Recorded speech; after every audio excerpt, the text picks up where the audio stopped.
Hello दोस्तों, मैं अक्षय आप सबका स्वागत करता हूँ आप सबके अपने यूट्यूब चैनल लर्निंग गुरु पर। तो कैसे हो आप? उम्मीद करता हूँ सब अच्छे होंगे और पढ़ाई के लिए हमारे पास आ रहे होंगे। तो चलिए आज के क्लास की बात करते हैं। आज क्या बात करने वाले हैं? तो आज हम बात करने वाले हैं बुक कीपिंग के बारे में। बुक कीपिंग का ये वीडियो देखकर आपका बुक कीपिंग वाला कॉन्सेप्ट पूरा क्लियर हो जाएगा, कंप्लीट क्लियरिटी मिल जाएंगे आपको। इस वीडियो के बाद क्या क्या कराने वाले हो ये पूछना चाहोगे ना आप? अभी मुझे मैं बता रहा हूं आपको कि मैं क्या क्या करवाऊंगा। मैं आपको पहले बुक कीपिंग का ओवरव्यू करवा दूंगा, उसके बाद मैं आपको इसके हिस्ट्री के बारे में बता दूंगा, इवैल्यूएशन कहां से हुआ बुक कीपिंग का वो बता देता हूं, फिर मैं आपको इसके मीनिंग एंड डेफिनेशन करवाता हूं, फिर फीचर्स करा दूंगा, फिर ऑब्जेक्टिव करवा दूंगा, फिर यूटिलिटी करवा दूंगा, फिर इंपॉर्टेंट करवा दूंगा। सर 7 टॉपिक एक वीडियो में? जी हाँ बेटा जी, हम आपको एक वीडियो में करवाएंगे और बड़े ही आराम से करवाएंगे, आपको कोई प्रॉब्लम नहीं आएंगी। इस सिंगल वीडियो को देखने के बाद आपका book keeping clear 100% all out solve, ऐसी वाली बात है। तो चलिए स्टार्ट करते हैं हमारी आज की क्लास को और समझाते हैं हम आपको बुक कीपिंग के बारे में। तो जैसे आप देख पा रहे होंगे, सबसे पहली बात हमारे पास है ओवरव्यू। हम पहले बुक कीपिंग का ओवरव्यू कर लेते हैं कि बुक कीपिंग यानी क्या होता है। तो बिजनेस के ट्रांजेक्शन को रिकॉर्ड करना, recording of the business transaction, business के ट्रांजेक्शन को लिखना क्या कहलाता है? बुक कीपिंग कहलाता है। अगर आपसे कोई पूछे कि बुक कीपिंग यानी क्या होता है भैया, तो आप बड़ा आराम से बता दो बेटा, बुक कीपिंग का मतलब होता है बिजनेस ट्रांजेक्शन को लिखना। अब ये क्या लिखते हैं? तो आपको पता है जो भी बिजनेस इंटरप्राइज होंगी, जो भी बिजनेसेस होते हैं, वो क्या करते हैं, वो जो ऑर्गेनाइजेशन होती है कोई भी, वो डील करती है कुछ एक्टिविटीज, कोई ना कोई काम करते, कोई ना कोई क्रिया करते, और जिसमें क्या होता है, एक्सचेंज ऑफ मनी होता है, मनीज वर्थ होता है। अब मनी और मनीज वर्थ यानी क्या? तो जब भी कोई व्यवहार होता है, कोई भी एक्टिविटी होती है बिजनेस के अंदर, उसमें पैसे का इन्वॉल्वमेंट होता है ना बेटा, तो वही है मनी। और पैसे के बराबर कभी कभी क्या होता है, पैसा नहीं दिया जाता, बल्कि पैसे के बराबर वाली कोई चीज दी जाती है, जिसे मनीज वर्थ कहा जाता है। जैसे मैंने मान के चलो आपको मैंने अपना आईफोन दिया और आपने बदले में मुझे अपना फोन दे दिया, तो यहां पर पैसा नहीं आया, पर मोबाइल फोन की वैल्यू है ना, मनीज वर्थ है ना। तो बिजनेस में जो डील होती है, बिजनेस की जो डील्स होती है, एक्टिविटीज होती है, उनमें एक्सचेंज होता है। किसका एक्सचेंज होता है? पैसे का, या तो फिर पैसे के बराबर वाली किसी चीज का। तो उसे ही रिकॉर्ड करना क्या कहलाता है? बुक कीपिंग कहलाता है। अब आप मुझसे पूछोगे सर बुक कीपिंग करते क्यों है, पर्पस क्या है? तो बेटा पर्पस ये होता है बुक कीपिंग करने का, ताकि जो मैनेजमेंट है वो इंपॉर्टेंट डिसीजन ले सके। सर कैसे डिसीजन लिखेंगे? तो एक्टिविटीज को देखकर हम देखेंगे क्या वो फिजिबल है, क्या ये संभव है, क्या ये प्रॉफिटेबल है, कि अगर कोई काम कर रहा हो तो मुझे उससे फायदा हो रहा है कि नहीं हो रहा है। और कोई ऐसी एक्टिविटी है क्या जिसको कंटिन्यू या और नॉट कंटिन्यू करूं या ना करूं। जैसे कोई एक्टिविटी ऐसा लग रहा है मुझे जिससे मुझे बार बार नुकसान हो रहा है, तो काम क्या कर दूंगा, मैं बंद कर दूंगा। जैसे मैंने अपने यहाँ किसी किराएदार को रखाया और वो किराया ही नहीं दे रहा है मुझे, मतलब बिजनेस प्रॉपर्टी में मेरा काम ही है समझो किराए वाला, तो अब उसको मैं किराए पे रखूंगा क्या? नहीं रखूंगा, कि उसने मेरा किराया ही नहीं दिया। तो बोलने का मतलब ये कि कौन सा काम करना है, कौन सा काम से हमें फायदा हो रहा है, कौन सा काम कर सकते हैं, ये सब चीजों को देखने के लिए आपको ये पता होना चाहिए ना कि पहले आपने क्या किए हो। तो यही बात यहां पर निकल के आती है कि बुक कीपिंग का मतलब क्या होता है? बिजनेस ट्रांजेक्शन को रिकॉर्ड करना, बिजनेस की वो एक्टिविटी जिसमें एक्सचेंज होता है पैसे का, जिसमें पैसे का इन्वॉल्वमेंट होता है, उन्हें लिखा जाता है। और पर्पस क्या होता है? ताकि वो इंपॉर्टेंट डिसीजन ले सके, कौन सा काम करे और कौन सा काम ना करे, इस चीज के लिए क्या की जाती है? बुक कीपिंग की जाती है। सर इतनी बुक कीपिंग है?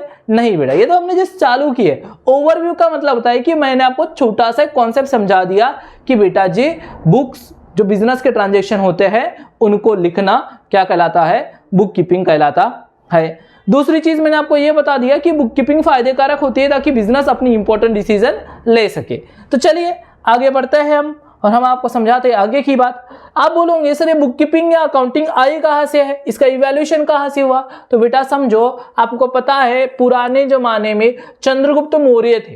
कौन थे? चंद्रगुप्त मौर्य जी का साम्राज्य था, तो उसके एक मिनिस्टर थे बेटा, जिनको कौटिल्य के नाम से जाना जाता है। कुछ लोग इनको चाणक्य के नाम से भी जानते हैं, ठीक है। इन्होंने एक बुक लिखे थे। कौन सी बुक लिखे थे? अर्थशास्त्र। सभी बच्चों को पता होगा कि इन्होंने एक बुक लिखे थे, नाम क्या था? अर्थशास्त्र। और उन्होंने पहली बार देखा गया कि उसमें कुछ ऐसे ट्रेस दिखाई दिए जहां पर उन्होंने किसके बारे में बात की थी? अकाउंटिंग के बारे में बात कही थी। मतलब बोलने का मतलब ये कि सबसे पहली बार इंडिया के अंदर जो अकाउंटिंग के ट्रेस देखे गए, मतलब जो कुछ छोटी मोटी बातें जो देखी गई थी वो किसके अंदर देखी गई थी, अर्थशास्त्र के अंदर देखी गई थी। और यहाँ पर इसी चीज को बाद में क्या नाम से जाना गया, देसी नामा के नाम से ये जाना गया। फिर 1494 में सबसे बड़ा रिफॉर्म आया, 1494 में सबसे बड़ा अकाउंटिंग में रिफॉर्म आया, बहुत बड़ी बात हो गई। वहां हमें मिला है, कौन मिले, लुका दी बार्गो पैसिलियो। इन्होंने क्या बताया, इन्होंने हमें बताया डबल एंट्री सिस्टम के बारे में। किसके बारे में बताया, डबल एंट्री सिस्टम के बारे में। तो ये कौन थे, एक इटालियन मर्चेंट थे, मतलब इटली के रहने वाले एक व्यापारी थे, ठीक है, जो इन्होंने 1494 में हमें किसके बारे में बताया, डबल एंट्री सिस्टम के बारे में बताया। क्या क्लियर है आपको बात? सबसे पहले तो अर्थशास्त्र में बताया गया, किसने बताया, कौटिल्य जी ने बताया। फिर उसके बाद की बात करते हैं तो 1494 में, बोलो जल्दी से, को कहा, कब, 1494 में, किसने, तो किसने किया, लुका दी बार्गो पैसिलियो ने। इन्हें क्या बताया इन्होंने हमको, ये कौन थे वैसे, इटालियन मर्चेंट, इटालियन व्यापारी थे। इन्होंने किसके बारे में बताया, तो इन्होंने डबल एंट्री सिस्टम के बारे में हमें बताया। जो डेबिट क्रेडिट करते हैं ना बेटा, हम कभी ना कभी सुने होंगे ना आपने, वो किसने बताया था, लुका दी बार्गो पैसिलियो। कब बताया, 1494 में। क्लियर है बात आप लोगों को? तो चलिए आगे से हम आपको समझाते हैं नेक्स्ट। फिर बात करते हैं जैसे जैसे समय बीतते जाता है, मतलब उसका इंपॉर्टेंट बढ़ते जाता है हर एक चीज का। तो वही चीज हुई, जब हमारा अकाउंटिंग काम करना चालू किया तो फिर इसका भी इंपॉर्टेंट बढ़ना क्या हो गया, चालू हो गया। हम कहाँ पहुंच गए, 20वीं शताब्दी में। तो वहां पर अकाउंटिंग के बहुत सारे ब्रांचेस बनना चालू हो गया, जैसे मैनेजमेंट अकाउंटिंग, मैनेजरल अकाउंटिंग, ताकि वो डिसीजन ले सके। ऐसे 21वीं शताब्दी में आ गए तो नया और अकाउंटिंग आना चालू हो गया। तो जैसे देखिए ये 20वीं शताब्दी की बात हो गई, अब बात किसके करते हैं, 21वीं शताब्दी की। तो यहाँ पर कुछ social accounting, social responsibility accounting चालू हो गया। मतलब धीरे धीरे धीरे अकाउंटिंग का क्या हुआ, डेवलपमेंट होने लगा। और आज भी अलग अलग तरीके की अकाउंटिंग बनते ही जा रहे हैं। तो बोलने का मतलब ये हो गया हमारे अकाउंटिंग की एक छोटी सी जर्नी, जो मैंने आपको 2 मिनट के अंदर करवाया। सबसे पहले अर्थशास्त्र से चालू हुई, जहां पर कौटिल्य जी ने देशी नामा के बारे में थोड़ा थोड़ा बताया मैं अकाउंटिंग के बारे में। फिर 1494 में किसने बताओ जल्दी से, लुकास दी बार्गो पैसिलियो। कहाँ के थे, इटली के मर्चेंट थे। इन्होंने किसके बारे में बताया, डबल एंट्री सिस्टम के बारे में बताया। चलो क्लियर है। और बाद में 20वीं शताब्दी में अकाउंटिंग के नई नई चीजें खुलने लगी, तो वहां मैनेजमेंट अकाउंटिंग आ गया। और 21वीं शताब्दी में किसका आविष्कार हुआ बेटा, तो किसका आविष्कार हुआ, सोशल रिस्पॉन्सिबिलिटी अकाउंटिंग का आविष्कार हुआ। क्लियर है आपको बात इतनी? तो चलिए आगे बढ़ते हैं और बात करते हैं किसके बारे में। सर मीनिंग और डेफिनेशन भी तो समझाओ आप हमें बुक कीपिंग का, ऐसा बोलोगे आप? तो बेटा देखिए, हम आपको सबसे पहले बड़े आसान शब्दों में समझाते हैं कि बुक कीपिंग मीन्स क्या होता है, recording of the business transaction. क्या करना, बिजनेस के ट्रांजेक्शन को रिकॉर्ड करना in the books of account in a systematic way.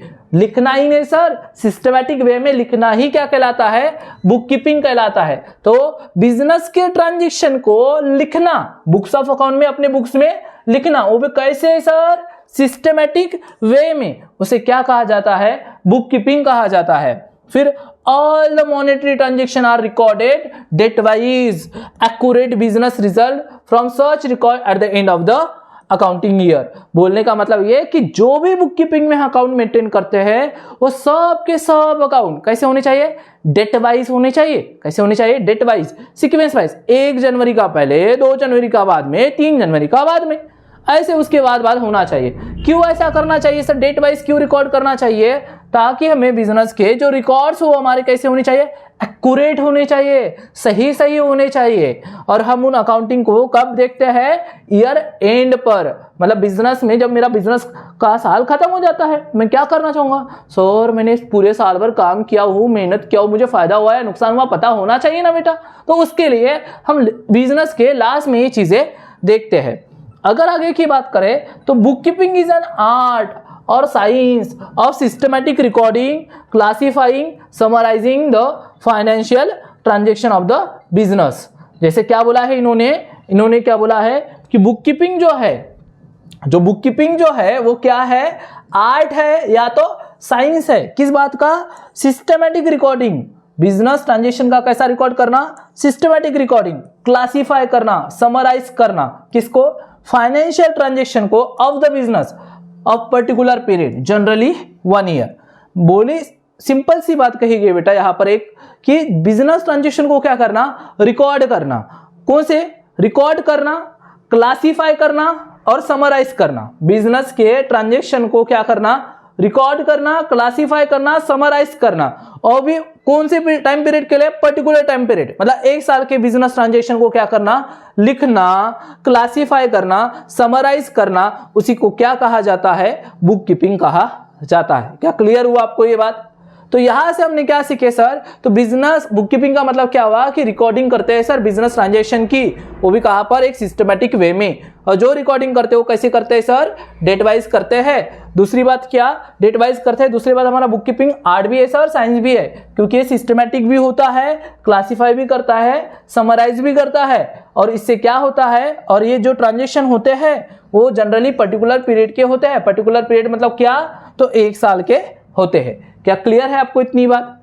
उम्मीद करता हूं कि ये बात आपको समझ में आ गई होंगी। तो आगे बढ़ते हैं और हम समझते हैं डेफिनेशन के बारे में। किसके बारे में, डेफिनेशन।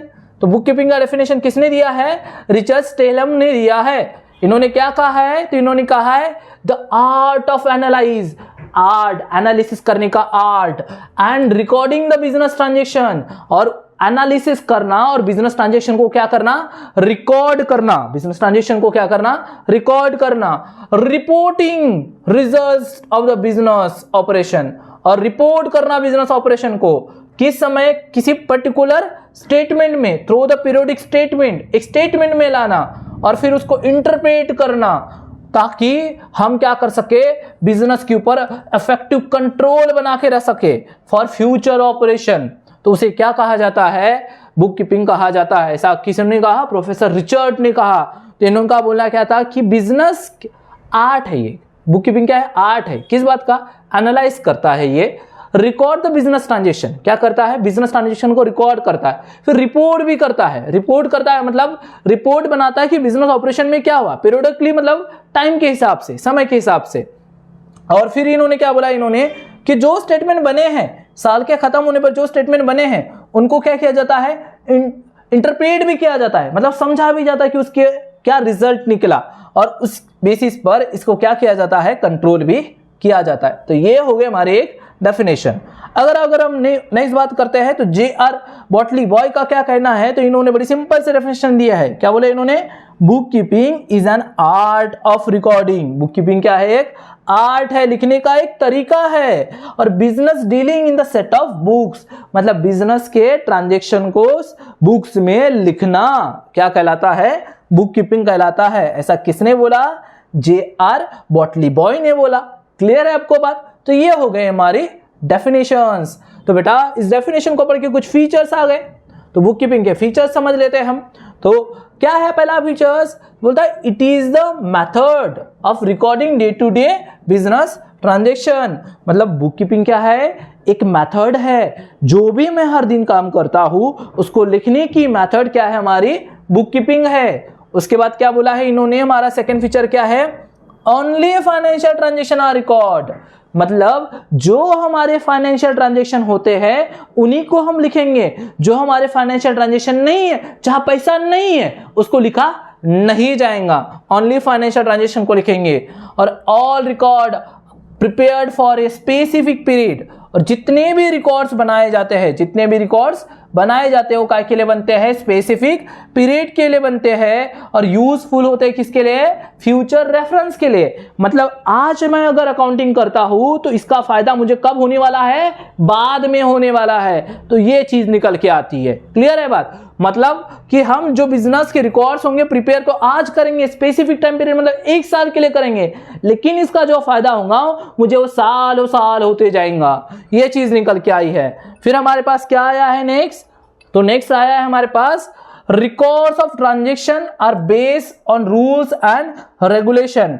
मतलब जो बिजनेस के ट्रांजेक्शन होते हैं, जो बिजनेस के क्या होते हैं, ट्रांजेक्शन होते हैं, उनको बनाने के लिए हम रूल्स और रेगुलेशन का क्या करते हैं, यूज करते हैं। मतलब ऐसे ही किसी को डेबिट क्रेडिट नहीं करते, लिखने का एक तरीका होगा, उनके रूल्स होंगे और रेगुलेशन होंगे, उनको फॉलो करके क्या करेंगे, अपने बिजनेस के ट्रांजेक्शन को हम रिकॉर्ड करेंगे। ये बात बोली गई। ये इसका नेक्स्ट फीचर आ गया। नेक्स्ट क्या बोला है, it is art of recording the business transaction scientifically इसलिए कहा गया है कि यहां पर क्या होते हैं, कुछ रूल्स होते हैं और इन रूल्स को फॉलो करके ही हमें क्या करनी पड़ती है, अकाउंटिंग करनी पड़ती है। तो क्या क्या बातें सीखे बेटा फीचर्स में? तो सर बिजनेस के डे टू डे ट्रांजेक्शन को लिखेंगे। दूसरी चीज सर ओनली फाइनेंशियल ट्रांजेक्शन को लिखेंगे। तीसरी चीज सर स्पेसिफिक पीरियड की अकाउंटिंग करते हैं, हम लिखते हैं ताकि हम फ्यूचर में उसका यूज कर पाए।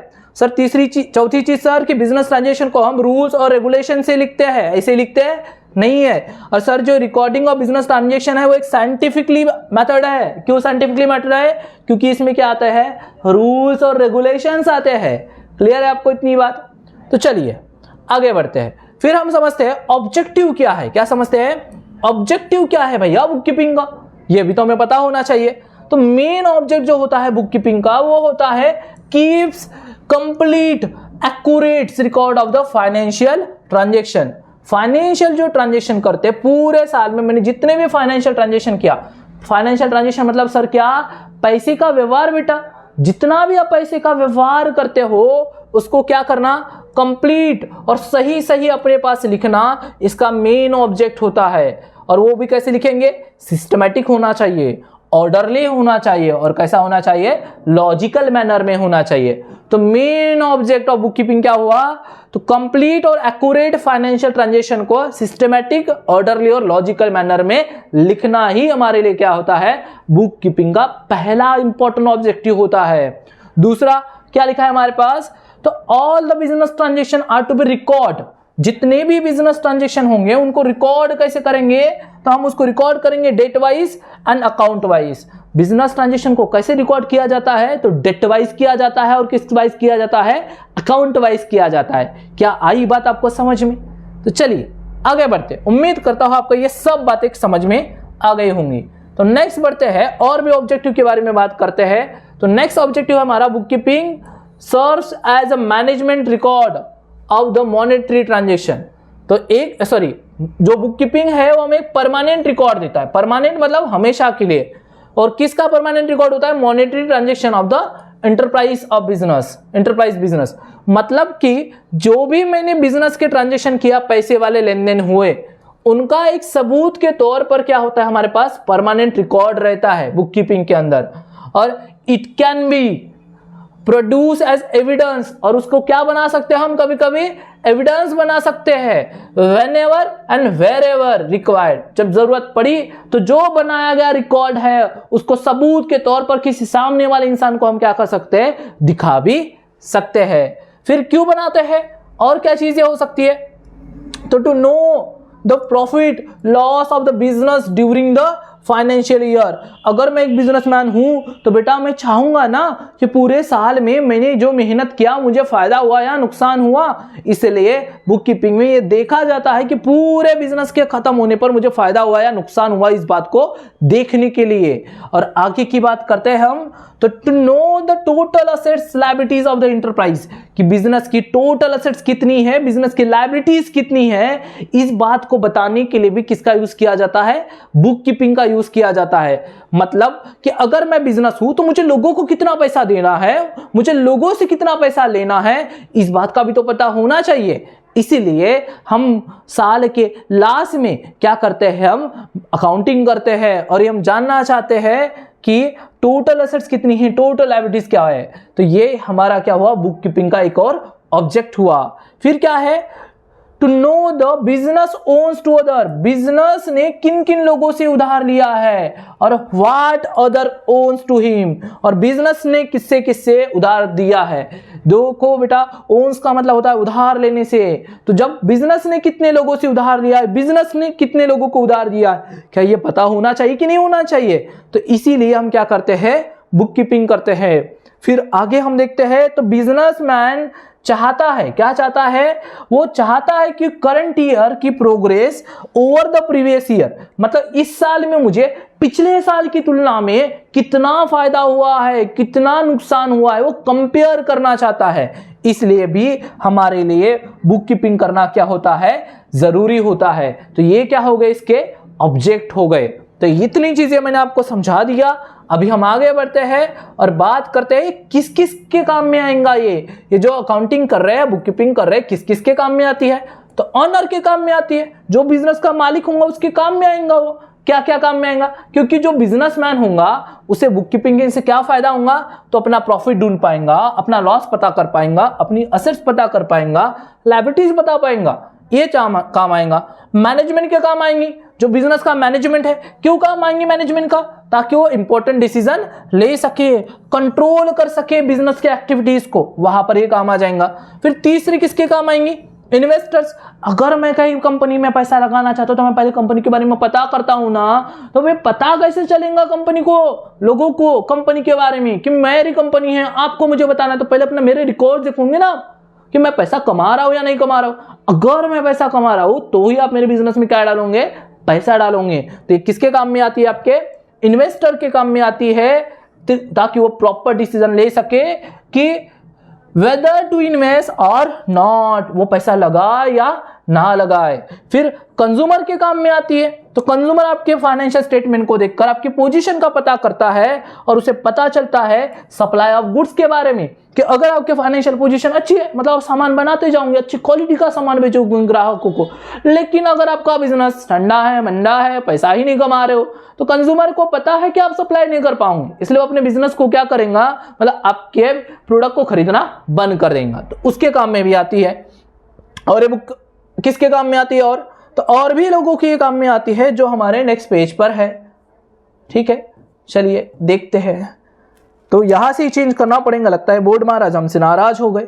नेक्स्ट किसके काम में आती है, ये गवर्नमेंट के काम में आती है। किसके काम में आती है, गवर्नमेंट के। तो गवर्नमेंट के काम कैसे आती है, तो गवर्नमेंट को अलग अलग टैक्सेस लेती है बिजनेस से। तो किस चीज से, जैसे गवर्नमेंट के जो टैक्सेस होते हैं अलग अलग होते हैं, तो गवर्नमेंट ये पता करना चाहते हैं, पहले आप हमें ये बताओ कि किस चीज से आपने पैसा कमाए हो।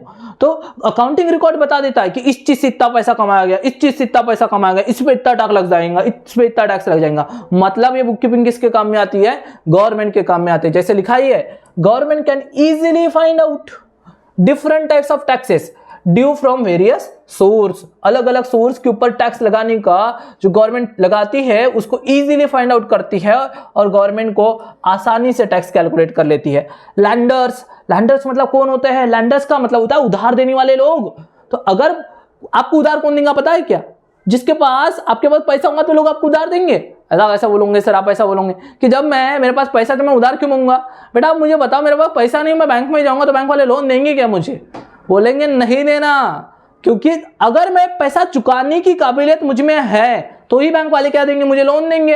तो वही चीज आती है कि जो बुक कीपिंग होती है उसमें लैंडर्स जो होते हैं, कौन होते हैं, हमारे लैंडर्स होते हैं। वो क्या करते हैं, तो वो पैसा लैंड करे कि ना करे इस बात का डिसीजन भी वो किसको देख कर लेते हैं, आपके अकाउंटिंग को देख के लेते हैं। अगर आपके फाइनेंशियल स्टैंडिंग अच्छी है, आपकी फाइनेंशियल पोजीशन अच्छी है, तो वो आपको क्या देंगे, पैसा उधार देंगे। अगर नहीं आपकी फाइनेंशियल पोजीशन अच्छी तो वो आपको पैसा उधार नहीं देंगे। और उसके बाद लास्ट किस काम में आती है, डेवलपमेंट के। अगर मुझे बिजनेस की पूरी प्रॉपर जानकारी है, क्या हो रहा है, कैसा हो रहा है, ये सब चीजें मुझे पता है, तो ही मैं प्रॉपर डिसीजन ले पाऊंगा और तो ही मैं आगे की बात कर पाऊंगा। मतलब बिजनेस के ओवरऑल डेवलपमेंट के लिए, बिजनेस के ग्रोथ के लिए भी क्या होता है, ये इंपॉर्टेंट होती है। तो इतनी सारी चीजें मैंने समझा दिया आपको। आई होप सो ये सभी बातें आपको क्या हो गई होंगी, समझ में आ गई होंगी। तो चलिए इस वीडियो में इतना ही रखते हैं, मिलेंगे हमारे नेक्स्ट वीडियो में और बात करेंगे किसी इंपॉर्टेंट टॉपिक के बारे में। तब तक के लिए टेक केयर दोस्तों, मिलते हैं हमारी नेक्स्ट वीडियो में।